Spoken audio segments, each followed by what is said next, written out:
Alright guys, so quick update about the car. It's the next day after I tried to install the coilovers, and I was able to actually start all over again this morning on this one, and I got it to work. So what I did is I used liquid wrench on it, and then I let that soak in for a little while. And then the other thing I did is I had a heat gun. I know it doesn't really get as hot as like a blowtorch, but I took a heat gun to the nut, and I let it sit there probably for like a good 10 minutes, trying to get that bolt as hot as possible. But I was able to start to turn the nut, but then I was turning the nut and bolt all together. So what I had to do was take a wrench and put it on the bolt side, and I had it wedged up against the ground basically, and then slowly I was able to get the nut off. So great thing is I finally got all four of them installed. So this is what it looks like. I'm going to kind of just walk around it. This side right here that I just put on, it is a little higher than everything else. There's a car about to come by. A little higher than everything else, but I think that's just because I just put it on and it hasn't had a chance to settle. So here's this side right here. This is pretty much at the height that TEIN says that we should put it at. Something I kind of wanted to go over with you guys is I noticed that the rear was sitting a little lower than the front, but apparently that's exactly what it should do. So right here it says adjusting ride height. After installing the tires, measure distance from wheel center and fender edge as shown in the figure and confirm that it corresponds to the reference value shown below. So for reference value for USA, front should be 13.2 and rear should be 13. So I'm going to show you my measurements. I'm not at 13.2 or 13. 13.5 would be 13 and a half inches, so 13.2 is pretty close to 13 and essentially 1/5, a little less than a quarter. So I'm going to show you guys where I'm at. So I'm putting this as close as I can to the center of the wheel, and I'm measuring.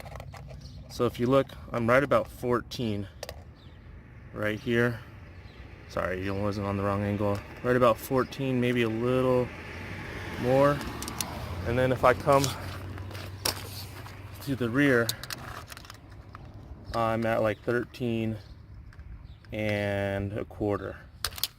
So it says the rear should be 13 even and the front should be 13.2. So I'm a quarter inch too tall on the rear, and then almost a full inch too tall on the front. But I'm thinking that once it settles, it'll go there. This is the side that I just did. So I'm getting it at the center, and if you look, I'm a little above 14 here. Maybe like 14 and a half, because that hasn't had a chance to settle yet. So if it's going to settle a quarter inch overnight, then I would assume that after some driving that it's going to settle even more. So over here, if you look, I'm at about 13 and a half on the rear too. So none of my measurements are perfect.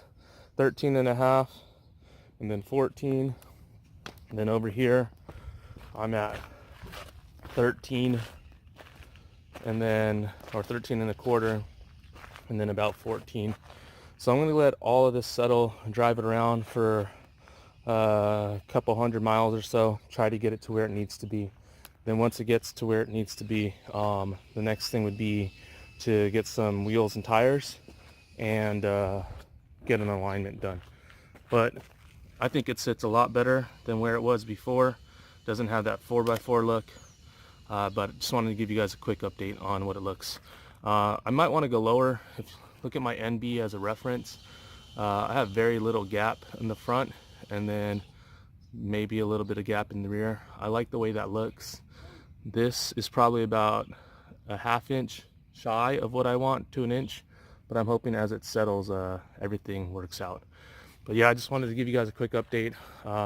When I started the one that was messed up, probably took me about 30 minutes total. Heating it up took about 10 minutes.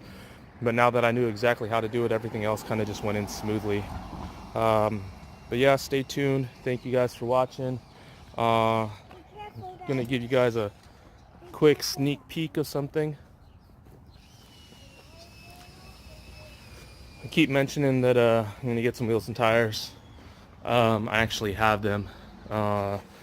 Pressure washing here later. I'm gonna kind of sneak peek. See them right there. Those are the tires. If you look, they're pretty wide. I'll go ahead and let you guys know what tires they are. So they're general tires, the G-Max RS 255/40 ZR17s.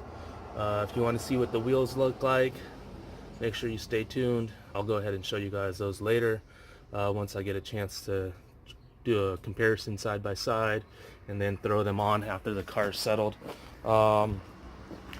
If you guys are wondering, maybe guess what it is in the comments, but it is not the typical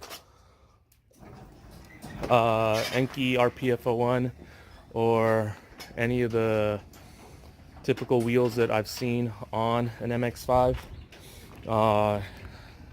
The brand is a known brand.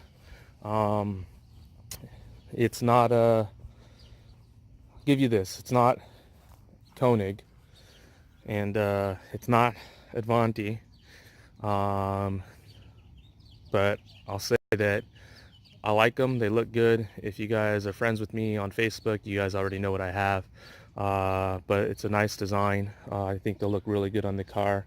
It's a 17/9 wheel with a plus 45 offset, and well-known brand.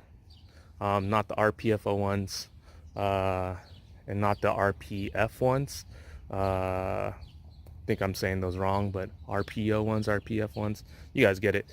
It's not the typical race wheel that you would see on a Miata and just about every car there is. Wanted to be a little bit different.